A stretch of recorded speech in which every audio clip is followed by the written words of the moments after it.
Hello. तो चलिए वापस से मिल रहे हैं हम नेक्स्ट पार्ट इंटीजर्स के, जिसमें हमने प्रॉपर्टीज देख रहे थे। ठीक है, हमने क्लोजर प्रॉपर्टी देख ली थी, कम्यूटेटिव प्रॉपर्टी देख ली थी।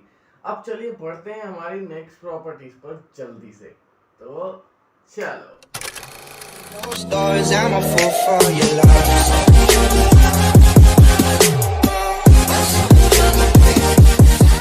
अब हमारी जो नेक्स्ट प्रॉपर्टी है उसका नाम है एसोसिएटिव प्रॉपर्टी। तो चलिए अब देखते हैं एसोसिएटिव प्रॉपर्टी क्या कहती है। ठीक है, चलो एसोसिएटिव प्रॉपर्टी, चलो पहले लिख लेते हैं फटाफट से एसोसिएटिव प्रॉपर्टी। अब ये एसोसिएटिव प्रॉपर्टी क्या है?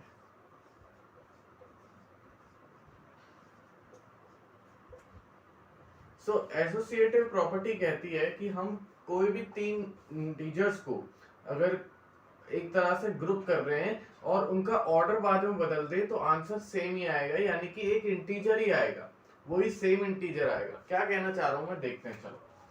यानी कि a प्लस बी प्लस सी और a प्लस बी को मैं ब्रैकेट में डाल देता हूं is equal to a plus B plus C, B और सी को ब्रैकेट में डाल देता हूं।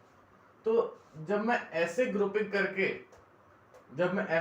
करके तीन इंटीजर्स को ऐड कर रहा हूं, तब हमारा जो आंसर आएगा वो सेम ही आएगा, यानी एक इंटीजर ही आएगा। ठीक है, so A B C are integers here and the answer comes is also integer. ठीक है, तो इसमें ऑर्डर भी हमने बदल दिया तो भी इंटीजर ही आएगा। अब एक बार एग्जांपल देख लेते हैं, एग्जांपल देखना बहुत जरूरी है ना। तो चलो, 4 प्लस 3 प्लस 1, ठीक है, ये हमने एक एग्जांपल ले लिया है और 4 प्लस 3 को हम ब्रैकेट में डाल देते हैं is equal to 4 plus 3 plus 1। इस बार 3 प्लस 1 को ब्रैकेट में डाल देते हैं। ठीक है, नंबर वही सेम है, बस हमने ग्रुपिंग अलग अलग करी है दोनों केस में। ठीक है, चलो अब देख लेते हैं दोनों के आंसर सेम आ रहे हैं कि नहीं आ रहे। चलो, 4 प्लस 3 क्या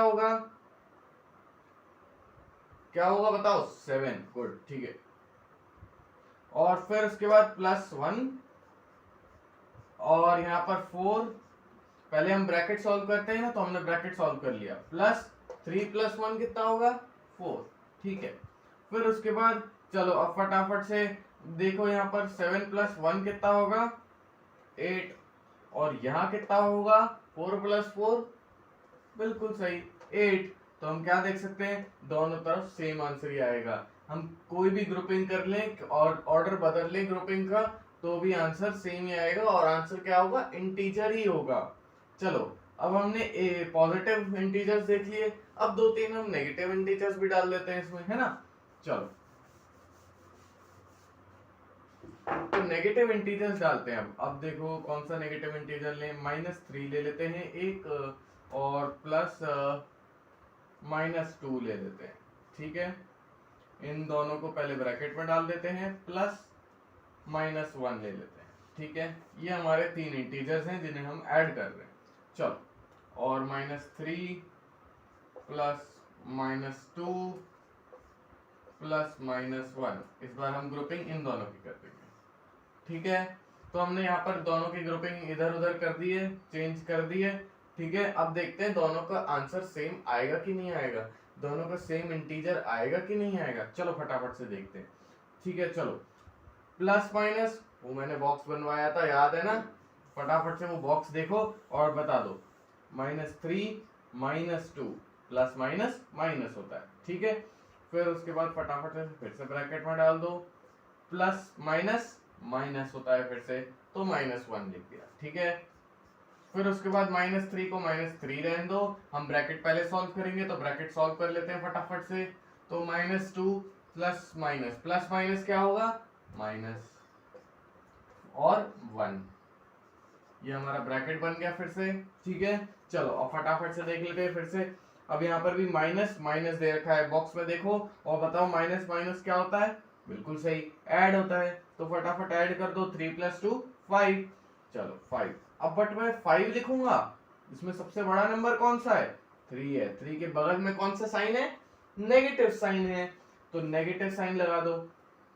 -5 आ गया यहाँ पर और -1, ठीक है, ये हमारा अभी यहाँ का आ गया है। चलो फिर उसके बाद -3 यहाँ दे रखा है, इसको यहीं दे दो। फिर उसके बाद माइनस माइनस प्लस, तो 2 + 1 3, ठीक है। फिर उसके बाद हमारा इसमें सबसे बड़ा नंबर कौन सा है? -2 है, 2 है ना नंबर, तो उसके बगल में कौन सा साइन है? माइनस है, लगा दो माइनस। चलो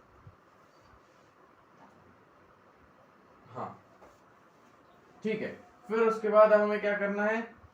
माइनस माइनस प्लस होगा, तो कर दो फटाफट, 6 हो गया। और सबसे बड़ा नंबर 5 है, तो -6 आ गया आंसर। अब वहां पर भी देख लेते हैं वही आंसर आ रहा है कि नहीं आ रहा है। तो ये हो गया प्लस माइनस माइनस, -3 ठीक है।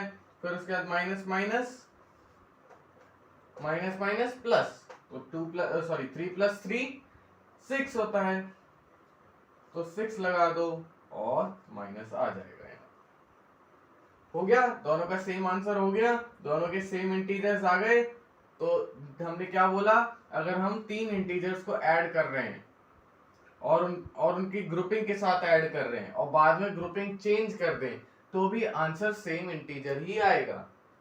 तो एडिशन में हमने एसोसिएटिव प्रॉपर्टी देखा। अब फटाफट से देखते हैं कि एसोसिएटिव प्रॉपर्टी सब्ट्रैक्शन में कैसे करेंगे। क्या सब्ट्रैक्शन में एसोसिएटिव प्रॉपर्टी होती भी है? चलो फटाफट से देखते हैं। तो अब हम फटाफट से चेक कर लेते हैं कि एसोसिएटिव प्रॉपर्टी सब्ट्रैक्शन में होती है कि नहीं होती है। ठीक है, चलो तो एक एग्जांपल ले लेते हैं फटाफट से। 4 - 3 - 2, ठीक है। और इसमें हमने 4 - 3 को ब्रैकेट में डाल दिया, ठीक है। और फिर से वही ले लेते हैं, वही सेम इंटीजर्स, 4 - 3 - 2 और 3 - 2 को हमने ब्रैकेट में डाल लिया, ग्रुपिंग चेंज कर ली। चलो 4 - 3 कितना हो गया? 1 हो गया, -2 इज इक्वल टू 4 - 3 - 2 1 हो गया, ठीक है। 1 - 2 1 होगा या -1 होगा? सबसे बड़ा नंबर यहाँ पर 2 है, तो माइनस लगा दो साइड में, ठीक है। फिर उसके बाद 4 - 1 3 होगा। क्या -1 और 3 सेम है, इक्वल टू है? नहीं, बिल्कुल नहीं। तो यहाँ पर हम कह सकते हैं कि एसोसिएटिव प्रॉपर्टी सब्ट्रैक्शन में नहीं चलती है, ठीक है। तो ये चीज आपको समझ आ गई। एसोसिएटिव प्रॉपर्टी सिर्फ एडिशन में है। एडिशन में मैंने आपको बता दिया। मैं चाहूंगा कि आप एक बार सब्ट्रैक्शन में मैंने एक एग्जांपल लिया, आप 2-3 एग्जांपल और लो, ताकि आपको अच्छे से समझ आ जाए कि एसोसिएटिव प्रॉपर्टी सब्ट्रैक्शन में नहीं होती, सिर्फ एडिशन में होती है। एडिशन के भी 2-3 एग्जांपल देखोगे, आपको समझ आ जाएगा, ठीक है। चलिए बढ़ते हैं हमारी नेक्स्ट प्रॉपर्टीज पर।